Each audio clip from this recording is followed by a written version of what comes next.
주신 하나님의 말씀은 요한복음 7장 37절부터 39절까지의 말씀입니다. 요한복음 7장 37절부터 39절까지의 말씀 우리 한 목소리로 함께 읽겠습니다. 명절의 가장 중요한 날인 마지막 날에 예수께서 일어서서 큰 소리로 말씀하셨다.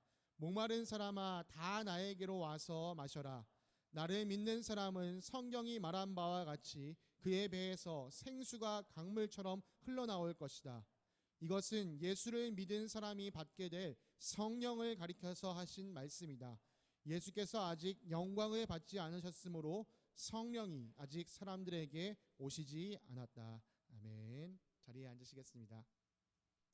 샬롬. 주님의 평강이 사랑하는 성도님들의 삶에 가득하시기를 간절히 기도합니다. 여러분 지난 한 주간도 안녕하셨습니까? 이번 주는 또 확실히 일교차가 많이 컸던 것 같습니다. 한낮에는 아직도 햇빛이 좀 뜨겁긴 하지만 저녁에 되면 확실히 이 시원한 날씨를 느낄 수 있었습니다. 때에 따라 이렇게 날씨가 변하고 계절이 변하는 것처럼 사실 우리 인생도요, 우리 상황이 때에 따라 계속 변하는 것을 바라보게 됩니다. 어떨 때는 좋은 때가 있는가 하면 사실은 어떤 때는 좀 힘들다라고 느끼는 때가 있죠. 아마 그래서 제가 여러분 한 주간 안녕하셨습니까? 라고 이렇게 질문 드렸을 때 내가 지난 한 주간 어땠지? 지난 한 주간 내가 좀 원하는 대로 좀 흘러간 것 같은데 라고 생각하시는 분들은 지난 한 주 참 안녕했지 이렇게 생각하시는 분들이 있으셨을 거고 지난 한 주 어땠지? 지난 한 주 너무 힘들었던 것 같은데 지난 한 주는 안녕하지 못했구나 이렇게 생각하시는 분들도 계시리라 생각합니다. 여러분 그렇다는 것은요, 우리의 안녕이 지금 어디에 달려있냐? 우리의 상황에 달려있다는 것을 말합니다. 그것은요, 우리의 안녕이 언제 어떻게 바뀔지 모른다는 것이죠. 이번 주에 안녕했다가도 다음 주에 안녕하지 못할 수 있고요, 이번 주에 안녕하지 못했다가도 다음 주에도 안녕할 수 있는 삶이 될 수 있다는 겁니다. 여러분 이렇게 우리의 안녕을 우리의 상황에 맡겨버리면 우리는 그 안녕이 보장되지 못하는 늘 불안한 삶을 살아가야 합니다. 여러분 언제까지 우리가 이렇게 일희일비하면서 살아가야 할까요? 저는 오늘요, 우리가 이 일희일비하는 삶을 벗어던지기 원합니다. 그래서 상황에 따라 변화하는 안녕이 아니라 어떤 상황에서라도 안녕한 삶을 사는 우리 모두가 되길 간절히 원합니다. 여러분께서 말씀 묵상을 잘 하고 계시다는 전제하에 제가 주일 설교를 하신다는 걸 여러분 꼭 기억해 주셔야 합니다. 오늘 광고에서 말씀드린 것처럼 새로운 묵상집이 나왔으니까 여러분들 꼭 챙겨가셔서 여러분 말씀 묵상하시는데 꼭 사용하시기 바랍니다. 여러분 저희가 하루에 묵상하는 말씀 양이요 그렇게 많지 않습니다. 그냥 글자만 쭉 읽는다고 해도요 5분이면 사실 다 읽을 수 있는 양의 분량으로 저희가 매일 말씀 묵상을 하고 있습니다. 내가 좀 읽고 반복해서 읽고 좀 깊이 생각한다, 한 20분, 30분 하루에 이 정도만 충분히 우리가 투자하면요 충분히 말씀 묵상을 할 수 있습니다. 또 저녁이 되면은 부족하지만 제 말씀 묵상을 여러분 단톡방을 통해서 나눠드리고 있으니까요 그것도 읽는데도 한 5분도 안 걸려요. 그러니까 정말 하루에 채 1시간도 되지 않는 시간이지만 여러분도 정말 말씀 묵상하신 일에 함께 힘을 쓰셔야 됩니다. 여러분 솔직히 말해서 여러분 하루에 이 1시간도 안 되는 시간을 투자하지 못한다, 그러면 사실 그리스도인으로서 복받는 삶은 좀 포기하셔야 됩니다. 여러분 시편에서는 복 있는 사람은 오로지 주님의 율법을 즐거워하며 밤낮으로 율법을 묵상하는 사람이다 라고 얘기했습니다. 근데 밤낮으로 묵상은커녕 하루에 30분도 내가 말씀 묵상하기 힘들다, 그럼 내가 복 있는 그리스도인 삶 살기는 틀렸구나. 여러분 이렇게 생각하셔야 됩니다. 바라고 바르기는요 정말 이곳에 계신 모든 분들이 정말 복이 있는 그리스도인의 삶을 사셨으면 좋겠어요. 그래서 정말 말씀, 이 주님의 말씀을 주야로 즐거워하며 묵상하는 사람, 정말 매일같이 이 말씀을 꾸준히 찾는 여러분들 되시길 간절히 소망합니다. 오늘도 저희 설교는 지난 한 주간 우리가 읽었던 이 요한복음 말씀을 바탕으로 이야기를 하도록 하겠습니다. 오늘 설교 제목은 2% 부족할 때입니다. 사실 오늘 설교 제목을 두고 많이 고민했어요. 제가 2%보다는 포카리 스웨트를 좋아하기 때문에 내 영혼의 포카리 스웨트 하려다가 좀 약한가, 내 영혼의 파워에이드 이렇게 했다가 그래도 좀 직관적으로 하자, 2% 부족할 때로 정했습니다. PPL 같은 거 전혀 없습니다. 오늘 우리가 읽은 본문은요 이렇게 시작합니다. 명절의 가장 중요한 날인 마지막 날에. 자, 그러면 여러분 성경을 읽으실 때 도대체 어떤 명절인데, 어떤 마지막 날인데 이게 이렇게 중요한 걸까, 이런 생각을 해보셔야 합니다. 여러분 이 명절에 예수님은요 예루살렘으로 가셨습니다. 유대 사람들은 이 3번의 절기를 지키기 위해서 예루살렘으로 올라갑니다. 유월절, 칠칠절, 초막절 이 세 번의 절기를 지키기 위해서 예루살렘으로 올라갑니다. 자, 그럼 본문에 등장하는 이 명절이 이 세 개 중에 하나일 텐데 우리 친구들 중에서 혹시 기억나는 친구가 있을까요? 이 성경 읽으면 사실 살짝 드러나 있거든요. 우리 맞추는 친구에게 목사님 선물 하나 주겠습니다. 아, 기억나는 친구 아무거나 찍어보세요. 뭐 틀리면 어떻습니까? 맞으면 선물 받는 거고 틀리면 못 받는 거죠. 아무도 도전한 친구가 없나요? 요즘 유행한다는 두바이 스타일 초콜릿을 준비해 왔는데 자, 아무나 찍어보세요 빨리. 네. 유진이 정답입니다. 유진이가 3번 내줬는데 초막절이 정답입니다. 자, 유진아 이거 받아가 주세요. 네, 받아가 주세요 이거 좀. 네. 네, 초막절. 사실 이 사람들이 명절 생각하면 유월절 생각하기가 쉬운데 정답은 초막절이었습니다. 고맙습니다. 그러니까 우리가 이 이야기를 잘 이해하려면 이 초막절에 대해서 잘 생각해 봐야 됩니다. 준우야, 어제 학교에서 초막 만들었다고 들었는데 맞니? 그러니까 준우가 학교에서 어제 초막절을 한번 경험해 보기 위해서 학교에서 초막을 만들었다고 들었는데 혹시 초막에 대해서 설명을 들은 게 있어? 초막절에 대해서? 초막절에 대해서는 설명이 들은 게 없어요. 그럼 오늘 목사님이 좀 더 자세히 이야기해 줄게요. 여러분, 이 초막절이라는 명절은요, 이스라엘 백성이 이집트에서 탈출하여 광야에서 지내게 된 것을 기념하는 명절입니다. 이 초막절이라는 이 단어가 히브리어로는 수콧이라고 부르는데요. 출애굽기 12장 37절에 이렇게 기록이 되어 있습니다. 마침내 이스라엘 자손이 라암셋을 떠나서 숫곳으로 갔는데 딸린 아이들 외에 장정만 해도 60만 가량이 되었다. 그러니까 이집트 땅을 떠나서 처음 장막 친 곳 이름이 숫곳이었어요. 그래서 이 사람들은 이 초막절 이름을 수콧이라고 짓게 되었다라고 이야기합니다.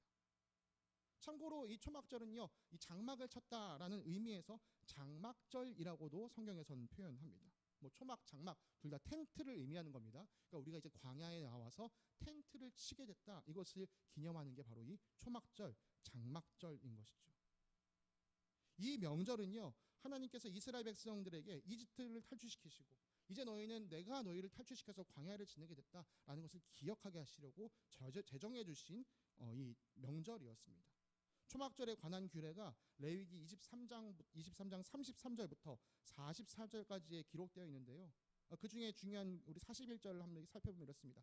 너희는 해마다 이렇게 이래 동안 주에게 절기를 지켜야 한다. 이것은 너희가 대대로 길이 지켜야 할 규례이다. 7째 달이 되면 너희는 이 절기를 지켜야 된다. 이 명절은 유대력에 따르는 7월달, 오늘날 우리가 따르는 달력에는 한 9월, 10월쯤 됩니다. 우리나라도 이 음력, 양력 달력이 있는 것처럼요. 유대 사람들도 유대 사람들이 쓰는 달력이 있는데요. 그들의 7월달, 그러니까 우리로서는 한 9월, 10월에 해당합니다. 이 7월달에 특별히 7월 15일부터 보름날부터 이 15일부터 이래 동안 일주일 동안 드리는 절기가 이 초막절이에요. 우리나라 추석 연휴는 3일밖에 안 하는데 여기는 일주일을 쉰다네요. 와, 너무 부럽죠. 공교롭게 이 기간이 아까 말씀드린 것처럼 9월, 10월 달이기 때문에요. 이 시기는 추수 시기와 겹쳤습니다. 그러니까 초막절이라는 원래 의미가 있는데 그냥 시기가 추수와 겹쳐 있습니다. 그래서 이때는 추수한 모든 것을 걷어놓고 이제 그 초막에서 지냈어요. 그래서 이 추수한 것을 다 거둔 다음에 모였다라는 뜻에서 이 명절을 수장절이라고도 불렀습니다. 거둘 수, 저장할 장. 그래서 열매를 거두어 저장한 다음에 치르는 절기다. 그래서 수장절이라고도 이야기하겠습니다. 신명기에서는 이 초막절의 의미를 이 추수와 관련지어서 더 자세하게 이야기해 주는데요. 당신들은 타작마당과 포도주 틀에서 소출을 거두어 드릴 때에 이래 동안 초막절을 지켜야 합니다. 당신들은 이 절기에 당신들과 당신들의 아들들과 딸과 남종과 여종과 성 안에서 같이 사는 레위 사람과 떠돌이와 고아와 가부까지도 함께 즐거워해야 합니다. 당신들은 주 당신들의 하나님이 택하신 곳에서 이래 동안 초막절을 지켜야 합니다. 당신들은 주 당신들의 하나님의 당신들의 모든 소출과 당신들이 손에 댄 모든 일에 복을 주셨기 때문에 즐거워하는 것입니다.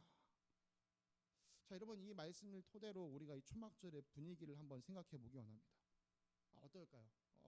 오랜만에 예루살렘에 착 모여서 사람들이 초막을 짓고 이렇게 일주일 동안 머무는데 초막에서 사실 일주일 지내는 건 그렇게 막 썩 편한 일은 아니었을 거예요. 그렇지만 지금 추수를 마치고 무언가 풍성한 상태에서 이 초막에서 지내는 시간들, 특별히 이 초막은 우리를 구원하신 하나님을 기억하는 시간이기 때문에 몸은 조금 불편해도 마음이 풍성하고 여유로운 시기였을 겁니다. 모든 사람들이 함께 즐거워하는 명절이었습니다. 초막절에 대해서 조금만 더 자세히 알아보겠습니다. 이 초막절이 어떻게 지켜졌는가, 이스라엘 역사에서 어떻게 지켜졌는가 살펴보니까요, 매번 잘 지켜진 것 같진 않아요. 솔로몬 때의 초막절을 지켰다는 이야기가 성경에 기록되어 있습니다. 그러나 솔로몬 이후의 왕들이 초막절을 어떻게 지켰는지는 성경이 자세하게 이야기하지 않습니다. 오히려 이 초막절이 언제부터 조금 더 자주 드려지냐, 이 남유다가 멸망하고 나서부터, 남유다가 멸망해서 바벨론으로 끌려갔다가 바벨론에서 포로로 돌아온 이후부터 이 사람들이 좀 정기적으로 초막절 행사를 지키게 된 것 같습니다. 성경에는 기록되어 있지 않지만 이 유대인들이 가지고 있는 전승, 그들이 가지고 있는 이 탈무드에 따르면 탈무드에는 이 초막절에 대한 얘기가 좀 더 자세하게 기록되어 있는데요.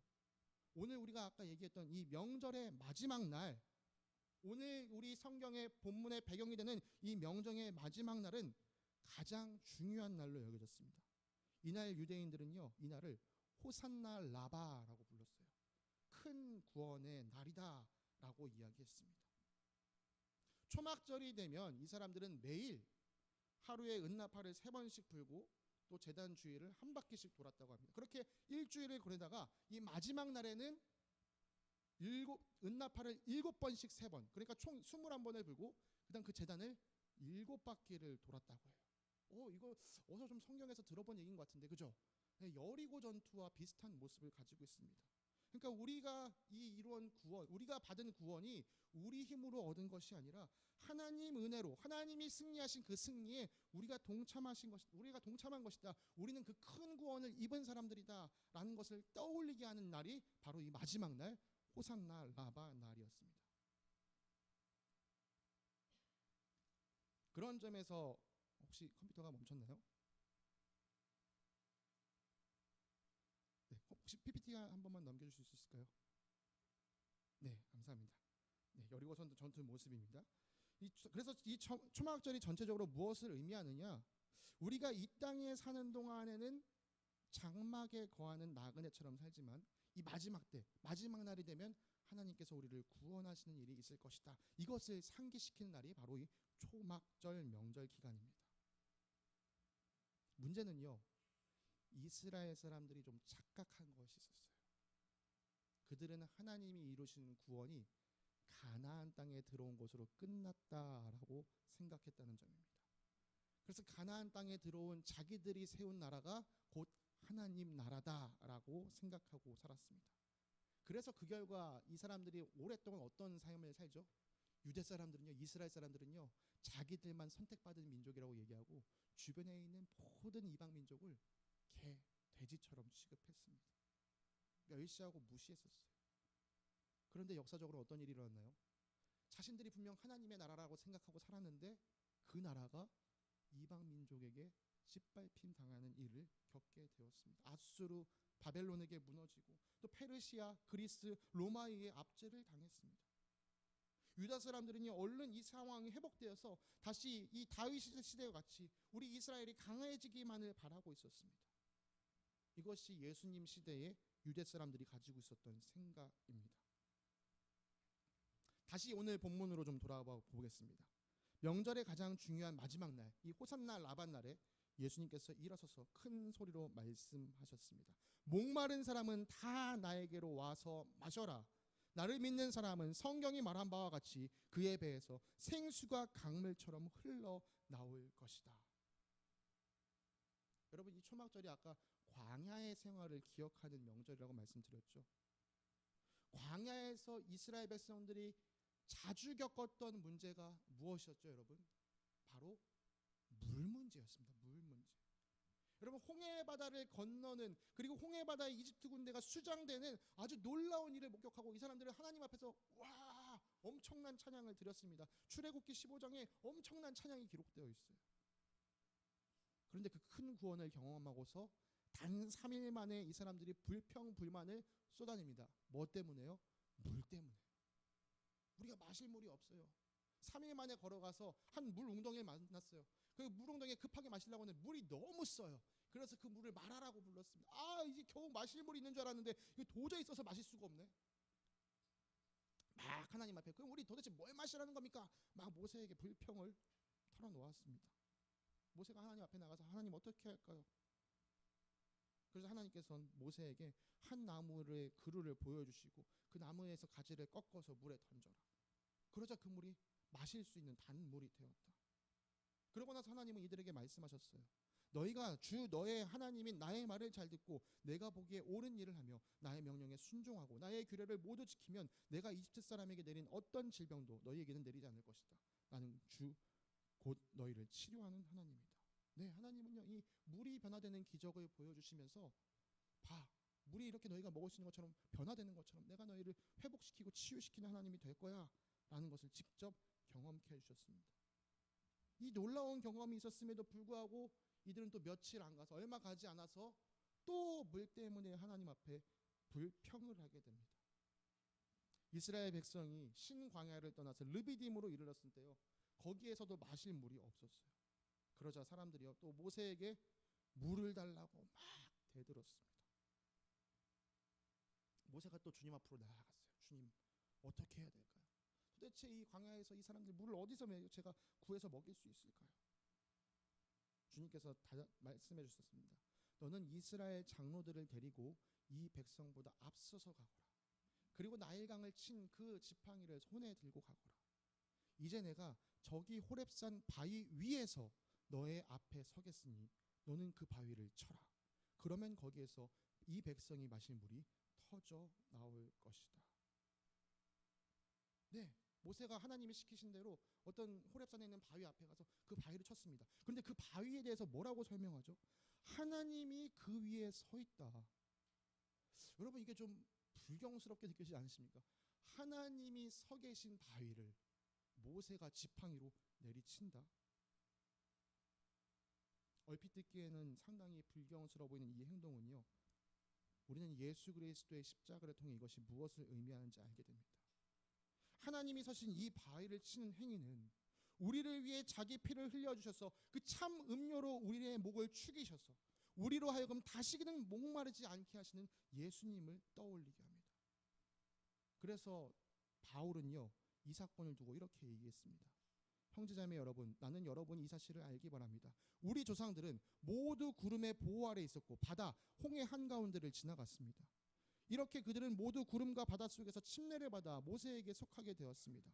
그들은 모두 똑같은 신령한 음식을 먹고 모두 똑같은 신령한 물을 마셨습니다. 그들은 자기들과 동행하는 신령한 바위에서 물을 마신 것입니다. 그 바위는 그리스도였습니다. 여러분, 예수님은 우리에게 물을 내어주시는 바위입니다. 그분은 자신을 내어주심으로 우리에게 생수를 주셨습니다. 39절 말씀이 그것을 드러내줍니다. 이것은 예수를 믿는 사람이 받게 될 성령을 가리켜서 하신 말씀입니다. 예수께서 아직 영광을 받지 않으셨으므로 성령이 아직 사람들에게 오시지 않았다. 여러분, 이 39절 말씀은요, 아까 37절, 38절은 예수님께서 직접 하신 말씀이라면 이 39절은 이 요한복음을 기록한 요한이 덧붙여 설명한 말입니다. 여기서 요한은 이렇게 얘기합니다. 예수께서 아직 영광을 받지 않으셨으므로 성령이 아직 사람들에게 오시지 않았다. 여러분, 예수께서 아직 영광을 받지 않으셨다는 것은 무엇을 의미할까요? 그것은 예수님께서 십자가를 지시고 부활하신 후에 다시 하늘나라에 오르셔서 하나님 우편에 앉으시는 것을 말합니다. 네, 여러분, 예수님께서 이 영광을 받기 위해 꼭 거쳐가야 하는 길이 있었으니 그것이 바로 십자가입니다. 예수님은 계속해서 우리가 읽었던 요한복음에서 말씀하셨어요. 나는 사람의 영광을 구하지 않는다. 나는 자기 영광을 구하지 않는다. 여러분, 십자가가 영광입니까? 십자가는 수치입니다.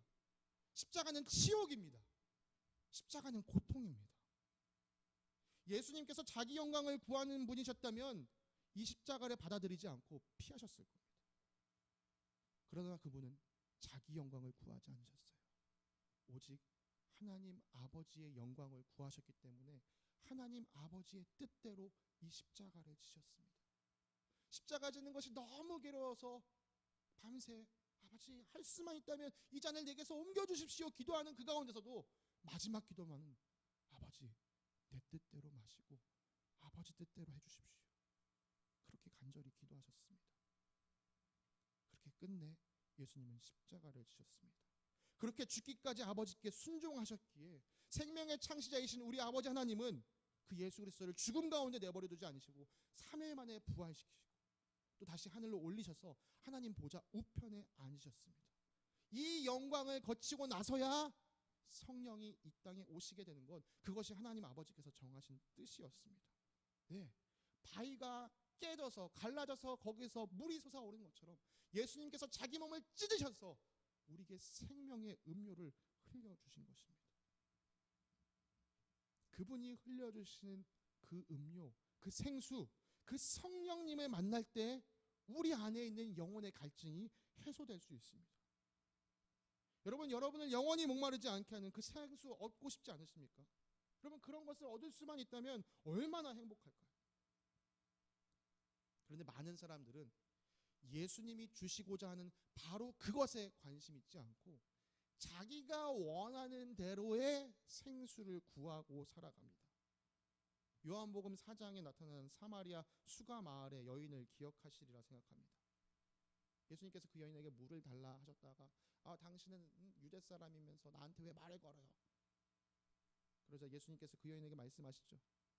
내가 하나님의 선물을 알고 또 너에게 물을 달라는 사람이 누군지 알았더라면 도리어 네가 나에게 물을 달라고 했을 것이다. 그리고 나는 너에게 물을 줬을 거야. 그 여인이요 예수님을 보니까 아니 당신 뭐 두레박도 없는데 무슨 물을 푸겠다는 거예요. 이 물이 얼마나 깊은지 알아요? 막 이런 얘기를 했습니다. 그러자 예수님께서는 그 여인에게 이렇게 말씀하시죠. 내가 주는 물을 마시는 사람은 영원히 목마르지 아니할 것이다. 내가 주는 물은 그 사람 속에서 영생에 이르게 하는 샘물이 될 것이다. 당신이 주는 물은 목마르지 않다고? 이 여자가 생각하는 것은요 여전히 입으로 들어가는 물이었어요. 그래서 이 여자가 얘기합니다. 내가 다시 물기로 오지 않게 내가 이 수고를 좀 덜 할 수 있게 그 물 좀 나 좀 주세요. 나 여기 다시 물들어 나오고 싶지 않아요. 무슨 지금 예수님을 정수기 설치 기사처럼 생각하고 있는 거죠. 그러나 예수님께서 주시겠다고 하는 물은 입으로 들어가서 마시는 그런 물이 아니었어요. 그러나 사마리아 여인은 예수님이 주시겠다고 하는 그 물에는 관심이 없고 내가 필요한 물을 내놓으라 라고 계속 요구를 했었습니다. 여러분, 우리도 이와 같지 않습니까? 예수님께서 정말 우리의 영혼의 갈증을 해소할 수 있는 성령님을 주시겠다라고 말씀하시는데 그 성령에는 관심이 없고 내가 원하는 거 주세요. 난 이게 지금 당장 필요하다니까요. 그렇게 떼쓰고 있지는 않습니까? 여러분, 내게 없는 이것이 채워지면 내 삶이 행복해질 것이다 라고 생각하는 것, 여러분 그거 착각입니다. 그것이 아무리 채워져도요 내 안에 여전히 부족함이 있다는 것을 우린 느끼게 될 것이에요. 와, 이만큼 채워지면 다 채워질 줄 알았는데 아직도 부족하네, 이렇게 우리는 생각하게 될 것입니다. 그래서 계속해서 더 무언가를 채워보려고 노력할 거예요. 그러나 그 노력이 우리의 갈증을 해소시켜주지 않습니다. 예수님께서 외치셨던 날은 초막절 마지막 날이었습니다. 초막절은 모든 것이 풍성한 명절이었어요. 이제 마지막 날이 되어서 이 불편한 초막도 벗어버리고 편안한 집으로 돌아가서 풍성한 열매를 즐기는 시간이 될 수 있습니다. 더할 나위 없이 부족할 것이 없는 날이었어요. 모든 것이 만족스럽고 모든 것이 풍족하고 모든 것이 좋아 보였지만 그러나 사람들 마음속에는 여전히 해결되지 않은 목마름이 있었습니다. 여러분, 오늘날 시대를 사람들은 물질 만능주의 시대라고 부릅니다. 사람들은 돈이면 다 된다라고 생각하고 살죠. 돈이 있으면 행복할 것이다 라고 말합니다. 미국의 신학자 페터 리브스라는 사람이 유명한 글을 남겼는데요. 제가 그 중에서 몇 가지만 좀 소개해서 말씀드리고자 합니다. 돈으로 호화로운 집을 살 수는 있어도 행복한 가정은 살 수 없다. 돈으로 최고로 좋은 침대는 살 수 있어도 달콤한 잠은 살 수 없다. 돈으로 좋은 약은 살 수 있어도 건강은 살 수 없다. 돈으로 맛있는 음식을 살 수는 있지만 입맛을 살 수는 없다. 그럼 참 정말 하나도 빠짐없이 맞는 말 아닙니까? 돈만 있으면 내 인생이 다 될 것 같은데 아니요. 근데 돈으로 정작 가장 중요한 것들은 우리가 준비할 수가 없습니다. 돈뿐만 그렇습니까? 건강, 명예, 인기.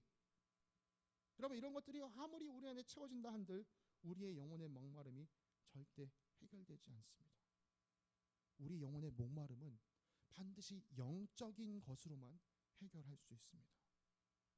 예수님께서 말씀하셨습니다. 목마른 사람은 다 나에게로 와서 마셔라. 나를 믿는 사람은 성경이 말한 바와 같이 그의 배에서 생수가 강물처럼 흘러나올 것이다. 사실 이 말씀은요, 구약을 잘 알고 있는 사람들에게는요, 금방 이사야서에 기록되어 있는 하나님 말씀을 떠오르게 만듭니다. 이사야서에서 하나님은 이렇게 말씀하셨습니다. 너희 목마른 사람들아 어서 물로 나아오너라. 돈이 없는 사람도 오너라. 너희는 와서 사서 먹되 돈도 내지 말고 값도 지불하지 말고 포도주와 젖을 사거라. 어찌하여 너희는 양식을 얻지도 못하면서 돈을 지불하며 배부르게 하여 주지도 못하는데 그것 때문에 수고하느냐. 들어라. 내가 하는 말을 들어라. 그리하면 너희가 좋은 것을 먹으며 기름진 것으로 너희의 마음이 즐거울 것이다. 너희의 귀를 기울이고 나에게 와서 들어라. 그러면 너희 영혼이 살 것이다. 내가 너희와 영원한 언약을 맺겠으니 이것은 곧 다윗에게 베푼 나의 확실한 은혜다. 돈으로 살 수 있는 양식이 있습니다. 그러나 우리 하나님은 말씀하셨어. 아니 돈 없이 값 없이 와서 먹어라. 내가 은혜로 이 음식을 이 음료를 너에게 베풀어 주겠다. 그럼 놀랍게도 또 이사야 이 말씀은요, 우리가 읽었던 요한복음의 말씀을 또다시 떠오르게 만듭니다. 예수님께서 이렇게 말씀하셨죠. 너희는 썩어 없어질 양식을 얻으려고 일하지 말고 영생에 이르도록 남아있을 양식을 얻으려고 일하여라. 이 양식은 인자가 너희에게 줄 것이다. 아버지 하나님께서 인자를 인정하셨기 때문이다. 열심히 일해서 돈을 벌어서 그 돈으로 양식을 삽니다. 사람들은 썩어질 양식을 사고 있었어요.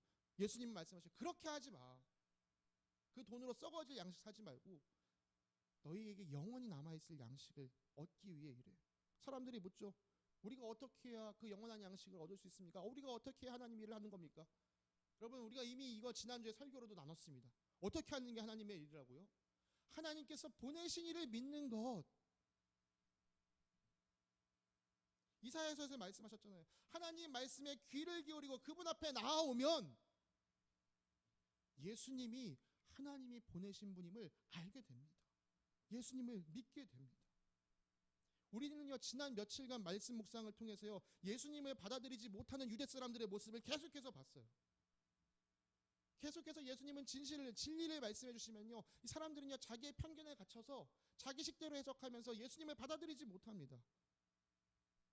결국 하나님이 하시고자 하는 말씀을요 그들은 듣지 못하고 살아왔어요. 자기들은 성경을 안다고 생각했어요. 우리 구약 말씀 잘하는데, 근데 그 구약 말씀을 자기 식대로 해석하고 살았습니다. 그러니까 하나님이 정작 하시고자 하는 말씀이 뭔지 몰랐어요. 그렇기 때문에 하나님께서 보내신 예수님도 알아보지 못했습니다. 여전히 그 사람들은요 자기 영혼을 채워주시는 주님이 주시는 그 양식에 관심이 없고 오병이어 기적을 통해 먹었던 내 배를 배부르게 하는 그 빵에만 관심이 있었습니다. 참 감사하게도 처음에 이 사마리아 여인은 주님 내가 원하는 물을 주세요 이랬는데요 예수님과의 대화를 통해서 자기 안에 있는 영혼의 목마름을 발견하게 됐습니다. 남자를 5명이나 만나서 결혼하고 또 지금도 심지어 다른 남자와 동거하고 있지만 그러면서 내가 이 남자와 잘 또 결혼 생활을 유지하면 내 삶에 정말 행복이 찾아올까? 내 마음의 갈증이 해소될까? 그렇게 살고 있었는데 예수님을 만나고 알았어요. 그게 아니구나. 내가 아무리 좋은 남자를 만나고 아무리 좋은 가정을 꾸린다 해도 내 영혼의 목마름은 해결할 수 없구나. 그래서 이 여인이 그 다음에 뭘 묻습니까? 내가 어떻게 예배해야 합니까? 내가 어떻게 하나님을 예배해야 합니까? 이걸 묻게 되는 거예요. 예수님을 구주로 영접하는 순간 이 여자의 마음 가운데 있던 영혼의 갈증이 해결되었습니다. 여러분 이것은 말로 다 설명할 수가 없어요. 어떤 식품회사 광고처럼 참 좋은데 표현할 방법이 없습니다. 사마리아 여인도요 이 좋은 걸 다 설명할 방법이 없었어요. 그래서 어떻게 했어요? 그냥 마을로 다시 들어가 사람들에게 만났어요. 저기 그리스도가 오신 것 같으면 만나보세요. 사마리아 사람들이 나아가서 예수님을 만났습니다. 그리고 이분이 정말 그리스도시구나 이걸 경험하고요 그 사람들 마음에도 갈증이 해결되는 것을 느꼈습니다. 여러분, 예수님을 만나는 일이 얼마나 좋은지 말로 다 표현할 수 없습니다. 그러나 경험해보면 압니다. 와, 이게 정말 좋은 일이구나. 그런데 이렇게 이야기를 듣고 나면 아마 이런 질문이 드실 수 있는 분이 있으시라 생각합니다. 아, 나는 내가 예수님을 믿고 있다고 생각하는데 왜 내 마음에는 여전히 이 갈증이 있는 걸까? 왜 나는 여전히 이 영혼의 목마름에서 벗어나지 못하지? 왜 그럴까요, 여러분? 여기에 생수와 콜라 한 캔 있습니다. 우리 뭐 준호는 워낙 탄산을 싫어하니까, 선우야, 너 하나 중에 뭐 마실래? 가져가. 맛있겠어요.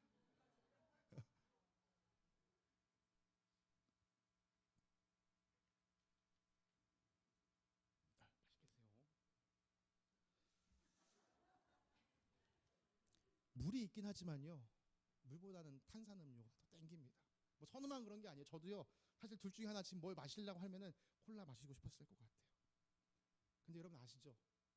저 음료는 마셔도요, 목마름이 해결되진 않습니다. 입안이 텁텁하고요, 또다시 내 목을 축일 것을 필요로 합니다. 여러분, 생수가 없었나요? 생수가 있었습니다. 생수가 있었지만 다른 걸 택한 거예요. 예수님을 믿는 사람 안에는 성령님이 계십니다. 우리 안에 계시는 성령님을 따라 살면 우리에게 목마름이 없습니다. 그러나 우리 안에 계신 성령님을 따라 살지 않고 육체의 욕망을 주인으로 모시고 살면 우리는 성령님이 주시는 이 생수의 기쁨을 누릴 수 없습니다. 육체의 욕망은 성령을 거스르고 성령이 바라시는 것은 육체를 거스르기 때문입니다. 육체가 원하는 것을 추구하고 살면 자연스럽게 성령이 원하는 것을 이루지 못하고 살아갑니다. 심지어 성경은요, 이것을요, 성령을 소멸하는 일이라까지도 얘기를 합니다. 예수님을 믿고 있는데도 왜 내 목이 마르는가?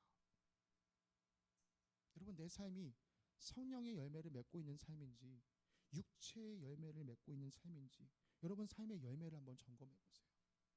아, 내 영혼의 목마름이 이것 때문이었구나 깨닫게 되실 겁니다. 말씀을 마무리하기 원합니다. 내 영혼의 갈증이 느껴질 때 다 채워진 것 같고 이 마지막 2%만 채워지면 내 마음이 만족할 것 같은데 무엇으로도 그 2%를 채울 수 없는 나의 모습을 바라볼 때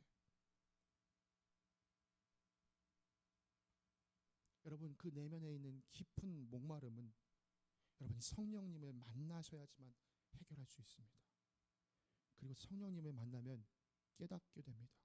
와, 나는 이 2%만 채우면 다 만족할 줄 알았는데 아니었구나. 오히려 세상의 것이 내 마음을 2%도 못 채워주고 있었구나. 98%가 되는 공간이 다 비어 있었구나. 내가 아무리 모든 걸 노력해도 이 공간을 절대 채울 수 없구나. 그런데 또 경험하게 됩니다. 그런데 성령님께서 내 힘으로는 도저히 채울 수 없을 것 같은 이 마음을, 이 영혼을 풍성하게 충만하게 채워주시는구나. 우리 성령님이야말로 정말 무궁무진하신 전능하신 하나님이시구나. 여러분, 예수님을 믿고도 이 충만함을 누리지 못하고 있다면 내 안에서 성령님이 충만히 역사하시는지 살피시기 바랍니다. 육신의 것, 이 땅의 것을 추구하고 사는 사람의 안에서 성령님은 충만히 역사하실 수 없습니다. 예수 그리스도께서 하나님께 온전히 순종하심 같이 여러분도 여러분 안에 거하시는 성령님 앞에 온전히 순종하시기 바랍니다. 그때 여러분 마음을 가득 채우고 시원케 하시는 성령님의 능력을 경험하게 될 것입니다. 우리가 성령의 충만함을 누리고 살면요, 다른 사람들 눈에도요, 저 사람은 성령 충만하네, 이게 느껴지게 됩니다. 왜요? 아니, 왜 저 사람은 나랑 다르지? 이런 구별됨이 보이기 때문입니다. 여러분, 그것이 보일 때 사람들이 여러분에게 다가옵니다. 당신은 나랑 왜 달라요? 당신은 도대체 어떤 소망이 있어요? 당신에게 어떤 희망이 있어요? 그때 우리가 가진 소망의 이유, 예수 그리스도, 우리를 충만하게 하시는 성령님에 대하여 당당하게 전할 수 있는 우리 모두가 되기를 간절히 원합니다. 목마른 사람은 다 나에게로 와서 마셔라. 나를 믿는 사람은 성경이 말한 바와 같이 그의 배에서 생수가 강물처럼 흘러나올 것이다. 오늘 주님의 말씀이 우리에게 응하게 되기를 간절히 소망합니다. 함께 기도하시겠습니다. 사랑과 은혜가 풍성하신 하나님 아버지 감사합니다.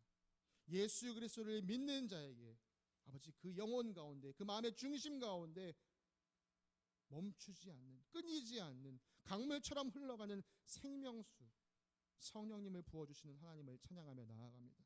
주님, 우리의 목마름을 가지고 주님 앞에 나아갑니다. 내가 원하는 것으로 나의 삶을 채우려 했던 그 삶을 내려놓습니다. 우리 안에 주인 되신 성령님을 바라보며 성령의 열매를 맺으며 그 열매가 주는 이 시원함을, 이 풍성함을 누리며 살아가는 저희들 되게 하여 주시옵소서. 성령의 충만한 역사 가운데 우리가 누리는 이 기쁨과 이 시원함을 우리 주변에 있는 사람들에게 나누어주며 살아가는 귀한 주님의 자녀 되게 하여 주시옵소서. 우리에게 놀라운 은혜를 베풀어 주실 줄 믿고 감사드리며 거룩하신 우리 주 예수 그리스도의 이름으로 기도드립니다. 아멘.